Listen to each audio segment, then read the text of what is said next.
Naturalmente, hoje o episódio que nós estamos vivendo, a vicissitude não apenas brasileira, entretanto mundial, esse vírus que está se propagando por todo o planeta e com grau de letalidade, não há quase praticamente como fugir desse debate.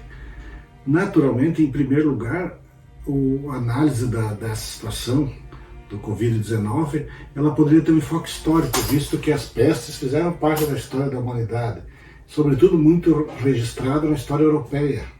Na Idade Média, eu via muitas dessas enfermidades coletivas.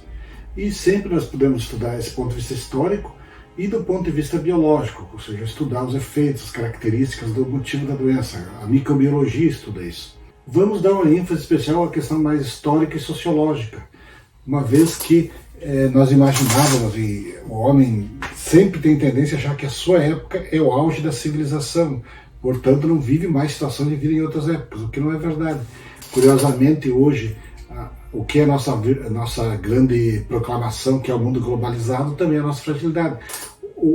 Todas as nações estão conectadas por circuitos econômicos, comunicacionais, financeiros, culturais. Isso permite também que as enfermidades se propaguem com mais facilidade. Como eu disse, na Idade Média isso aconteceu muito, já tem várias tragédias registradas. No entanto, não podemos imaginar que haja um fim da humanidade. Então essas enfermidades têm pessoas que têm uma visão teológica, elas entendem que essas vicissitudes decorrem de decisões transcendentais. Apocalipse é um termo grego que significa revelação. Então, algumas religiões têm o Apocalipse, ou seja, uma visão da escatologia do fim dos tempos, e que sempre as pestes fazem parte desse projeto.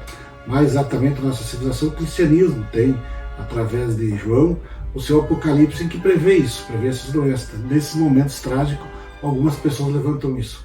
Entretanto, a história demonstra que isso já aconteceu e se encerra, deixando feridas, todavia passa. Para usar também o pensamento de outro religioso, que pensava muito, no caso o médium espírita Francisco Xavier, que ele mesmo dizia várias vezes, tudo passa. Ou seja, nada disso é permanente. O que nós temos que ter assim, de visão, por exemplo, nós podemos adotar dois pontos de vista filosóficos. Hegel acreditava que nós vivemos num processo evolutivo. A razão vai se instaurando na história. Já outros cientistas veem a vida como uma vida caótica. Mais ou menos esse, talvez não filosófico, mas biológico, é o pensamento Darwin. A vida não está estruturada para algum projeto para acontecer.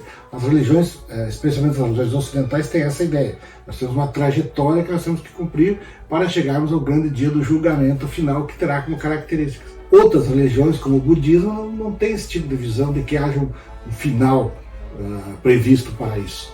A maioria das religiões orientais não tem essa visão. Nós vamos fazendo o que podemos, embora, como religiões que têm livros escritos, nos facilita estudá-las. Platão foi o grande pensador de acreditar de que pudesse haver um mundo transcendental, o mundo das ideias, o mundo sensível e o mundo inteligível, o mundo que nós vivemos e tocamos, e aquele mundo que é o mundo das ideias. Isso influenciou muito as religiões ocidentais, na medida em que as religiões trocaram a ideia do mundo sensível e inteligível pelo mundo material e espiritual. Nós vemos isso, São Agostinho acaba seguindo essa linha platônica. Já nós vemos Aristóteles com as visões empíricas do mundo mais real, do mundo mais efetivo, ou seja, de que a matéria não é uma visão mais elaborada do mundo espiritual, que também é uma visão muito espírita. O espiritismo acredita de que existe o mundo espiritual e o mundo material. Esta é uma visão tosca daquele mundo espiritual. Talvez o que nos surpreende e nos deixa perturbado é que nós imaginarmos que as peças já fossem coisas superadas.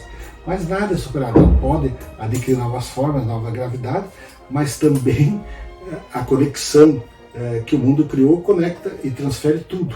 Uma enfermidade que nasce numa pequena vila precisa de uma semana para estar em todo o planeta. Entretanto, também temos o lado positivo, que foi o grande avanço científico que nós temos hoje. E o grande avanço de comunicação que pode dar orientação para as pessoas de como proceder. Então, sempre, o próprio Marx dizia que a humanidade não coloca um problema que ela já não possa resolver. Dentro dessas ideias teológicas e filosóficas, nós temos que crer na capacidade humana de superar todos os problemas. Se houver o apocalipse, aí é uma questão de fé, a ciência ela trabalha com o presente, com os fatos. A ciência trabalha com os fatos. A filosofia trabalha com o dever ser. E a teologia trabalha com o transcendente, com aquilo espiritual, com a fé. Não quer dizer que seja um discurso irracional, apenas é outra espécie de discurso, dentro dos saberes clássicos, o saber teológico, o saber científico, o saber filosófico e talvez até o saber artístico, que é totalmente subjetivo. Desconhecendo essas questões, nós podemos tem pessoas que vivem esperando esse mundo terminar, as pessoas que acreditam piamente de que o mundo vai terminar. Tanto que eu me lembro, em 1912, se criou aquela ideia da profecia maia, que o mundo acabaria em 2012, quando na verdade a profecia maia não previa isso, ela previa uma grande transformação. Isso é uma coisa que unifica as ideias, o mundo vai se transformando, vai se modificando.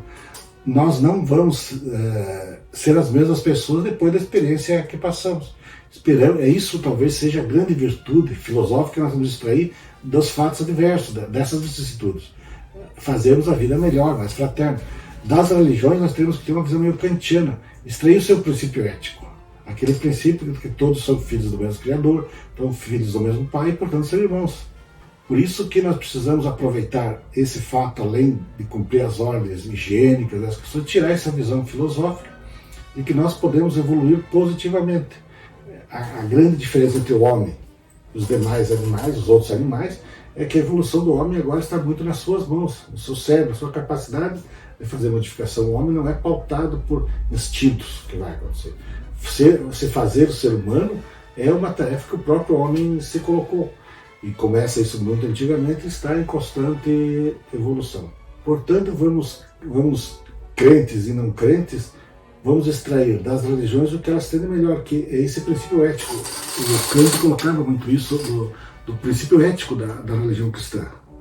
Jesus, que na religião cristã tradicional, Jesus é filho de Deus, membro de uma trindade.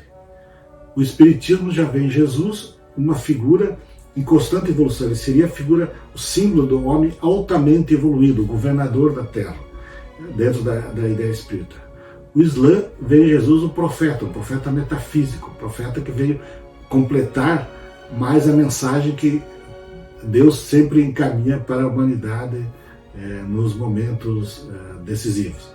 Então, dentro dessas ideias, dentro da interdisciplinaridade, vamos aproveitar o momento que estamos em casa para ler, para estudar, para nos aperfeiçoarmos, porque isso é uma evolução. O ser humano se coloca a possibilidade de evoluir e tem os instrumentos para isso, que é a leitura, que é o estudo, que é o debate. Perfeito? Então, vamos extrair. A questão não é qual é a melhor religião. É aquilo. O Sartre diz o seguinte: o importante não é o que os outros nos fizeram, é o que nós fazemos com o que fizeram conosco.